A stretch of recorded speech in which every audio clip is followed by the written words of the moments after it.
So there's some talk lately about a new trend, this thing called social media. Seems to be, I've been around a little bit here.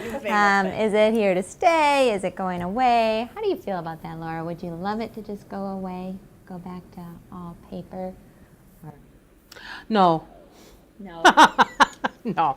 I mean, when you get used to it and get dragged into it, it's kind of like microwaves. We didn't have microwaves, and then now we do, and I don't want to give it up now. And now how can you live without the microwave? Right. It's that same mindset of transition. I mean, once you figure it out and you use it, I use it a lot in my personal life and my work life. The microwave or the social media? I think Yes. I could give up the microwave before the social media. Yes. I'm okay with giving up the microwave. No, I would not give up my microwave. But it was pretty exciting when we first got our microwave. You betcha. You betcha. So, and yet, though, to refocus our conversation already off on a tangent, there are many in the assisted living industry who still tend to fight it. I was joking when I opened up saying that there's a new trend. It really has been around for a long time now. And if you're not on the train, if you will, to get towards electronic MAR and using it to connect socially, you're kind of behind the eight ball and you're not really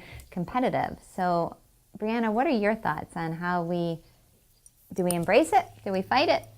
I embrace it. Laura can be at home on any night. Something can come up in a house, and she has access to see the stats and stuff that she needs to, no matter where she is, essentially. Now that's a good thing. Yeah, that's super duper. You can never escape work. It's awesome. On the flip side, with social media, Facebook, Twitter, Facebook more so, we have a lot of staff that are on there, and it's just increased a new level of communication for them with me as well, where my husband's like, who are you chatting with?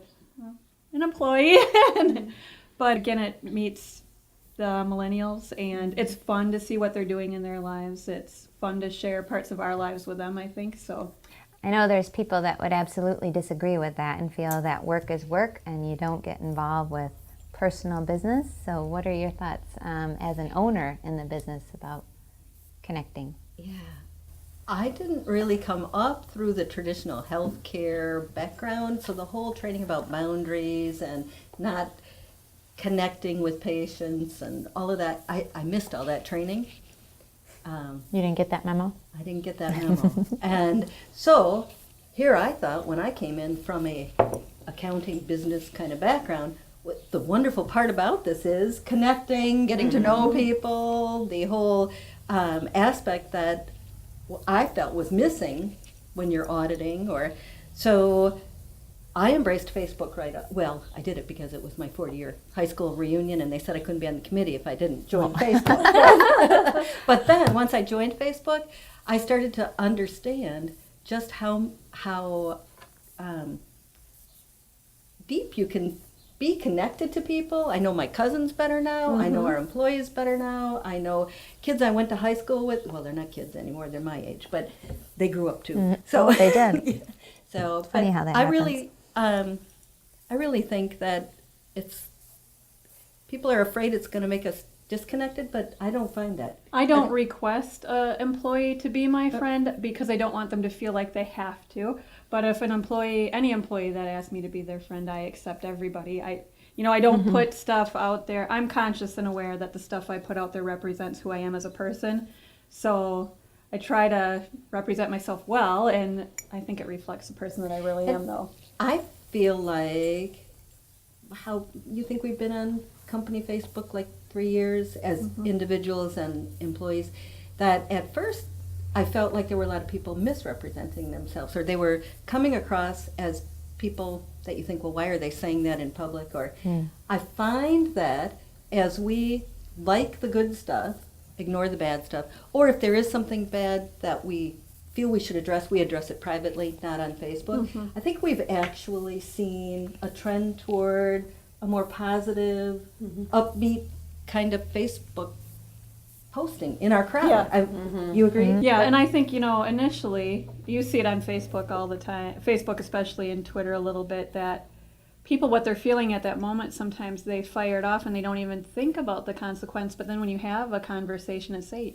what do you think of other people when they put that stuff out there? When you're putting it, that's what people are judging you based on. And that's kind of like, What do you think you have gained by being able to be friends on Facebook or other social media outlets with your employees? What do you think you gain from that? Well, I think definitely a better understanding of who they are as people and their families. Mm-hmm. I think that we also have a better pulse on where their heads are at. Mm-hmm.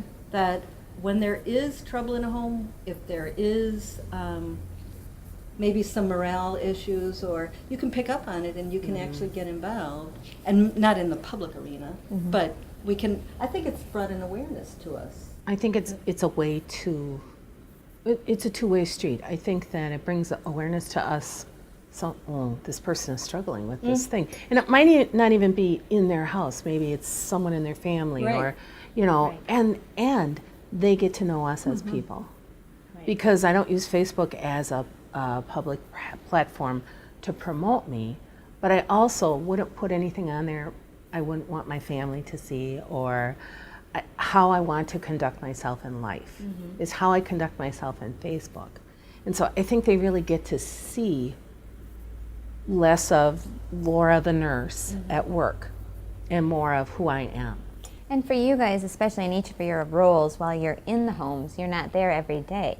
And Right. so you would be deemed corporate, you know, at times. And so this allows you to have more of that connection with more of the employees on a regular On a basis. personal level. Yeah, I think it spills over into the electronic medical records too. Recording observations about residents isn't a far stretch from recording Facebook posts, to me. No. That if we're used to doing all this documenting on Facebook about our own personal lives, to actually then start documenting on residents' lives and what's going on in residents, both healthcare and mental status. To me, I think it's a big benefit for electronic medical records. And like you said about Facebook, where you can pick up on the areas that Yeah. maybe there's a struggle. When you read the observation, there's insight into the areas that need to be addressed there too, as well. You can pick up training issues. Can you talk more about that? And I think the benefit too is that it's that relationship building. Staff know I read them. Where before on paper, it was stuff they Oh, you wrote down couldn't. that I would never There's see no them. way you could read it. Even if I would go in every week, I couldn't read all of that. Where now, I can sit down and they know. So they know that because they've seen the results. I've told them, I read all of these.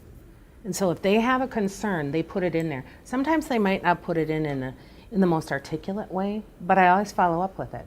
What does this mean? What information do we need? You know, gather more information. And so they see action, and so they feel heard, and that builds trust.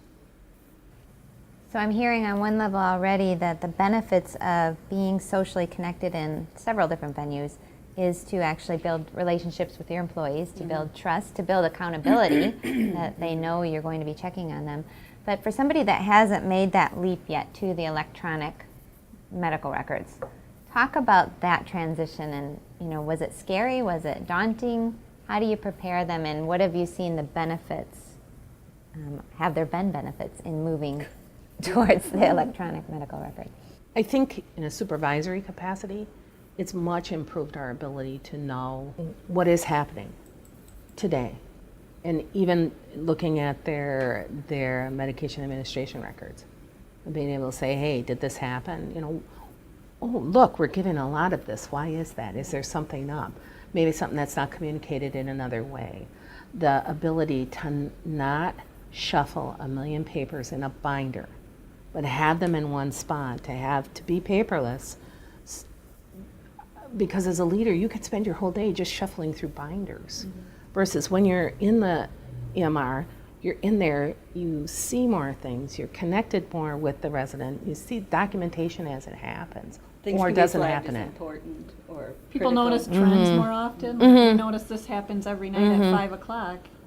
But maybe you were getting to the first steps, which were horrible in the sense They that were. there It were was daunting. folks who, Right. this medication administration record, this chart is where everything is on paper, and if it's not on paper, then it doesn't exist. And so we had to get to the point where we just said, no more paper, the paper's gone. As long as there was paper, we were running two systems.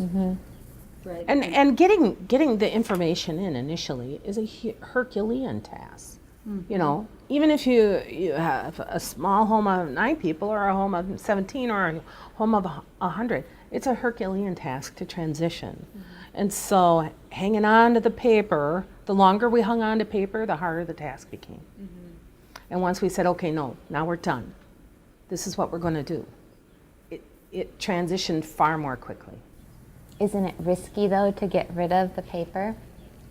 In some people's minds, they would say, I think What about it the backup? feels risky, and yet if you think about all the things that you do online, and for those who don't, how much harder it is. And let us not forget that CMS, Medicare has mandated that we move to electronics. I mean, it's not like something we just picked out of the wind because it seemed like a fun thing. I mean, it's the way of the world. Nursing homes are having to make that transition, and we will eventually as well. And so to be on the edge of that, to move forward with that, to have an organized manner of that, to be able to look at that as a whole is really, really important. And to your concern maybe about paper, even back when we had paper would disappear, paper was missing. In fact, we once had a resident actually walk off with the whole medication book. It was gone for like 24 hours. And that couldn't happen now. There's backups, we wouldn't end up, there was no backup for the paper. right. If the chart was gone, the chart was gone. So I think we're in a better place as far as records and being able to replace things or find things. And That takes a commitment from the leaders who are actually out in the homes, right? So how do you get them to have that buy-in, to let go of an old system, to adapt to the new system, and to model that and teach that to the employees they're leading? I think by us being excited for it ourselves helped, and validating that the change would be hard and it would take time. And we actually lost some managers, not solely because of it, but probably. It was a big part of it. I because think that it was so hard. I mean, if you really have a value system that says absolutely not, it won't be successful. I mean, no matter, I'm being made to do this, well, it still won't be successful. And so, yeah, we did lose a couple managers, in part because of that. And I've sat with leaders outside our organization who say, that's terrible, don't do it, it's going to be a big mistake. And it's like, that would be like saying, don't have cell phones now. And all of you have cell phones. And that was my response. Do you have cell phones? Well, yeah, I can't go anywhere without my cell phone. I said, I can't go anywhere without the EMR. This is part of me, part of my job, part of my responsibility. I have to have it, or I cannot do my job. And that was my response. And I think they were surprised. Because just like you can't give up your cell phone, I can't give that up now. I can't. How would I do my job? And that brings up a good point. Being connected and having to have a phone or some sort of device on them, how do you deal with that with your employees? Because I know that's a big point of contention with a lot of managers in assisted living, is that they're always on their phones, always checking text messages. What are your thoughts on how you manage that? I don't fight that battle. I'm not going to win. I don't want to police it.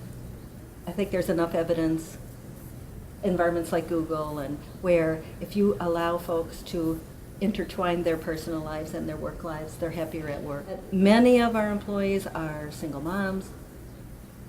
I mean, they've got to have more in their workday than just work. They've got responsibilities beyond just work. So as far as I'm concerned, if somebody was abusing it, they weren't doing their job because they were sitting in the living room, doing whatever you would do on your cell phone all day long. But then we would address it. But for the most part, we just assume they're going to have their cell phone on them. no, and I have my cell phone on me. Yeah. And if a text comes through, a lot of times I check it because I know that people, even within the company, are contacting me on my cell phone, whether it be a phone call or a text. In addition to the school, if my son's in school, or so. I think that brought me to, it's kind of a gut check. When you think about technology, think about how does it impact me. So would I want somebody to tell me I can't bring my cell phone to work? Of course not. Right. Would I want somebody to put a camera in my office and watch me work all day? No, I wouldn't. Right. So what technology is acceptable, what isn't. I think looking internally too, how would you feel Right. about that? Well, and just recognize, like thinking, oh, that's annoying, and then my cell phone go off myself and look and say, Yeah. well, Well, and if you make a rule and say, okay, You no better- cell phones, You better enforce it. who's going to be the cell phone police then? Right. What environment are you going to create? We have nothing. So you better to have do. cell phone police. You know, it's kind of like internet police. It's all of that stuff. What resources will you devote to the cell phone police? Well, I think we have way better things to do, and it's that trust environment. And one final thought too, as we're talking about using social media out there and being connected, is in regards to our residents. How do you use that, and what are your views on bringing them into social media or putting their pictures up or sharing videos? What are your thoughts on that?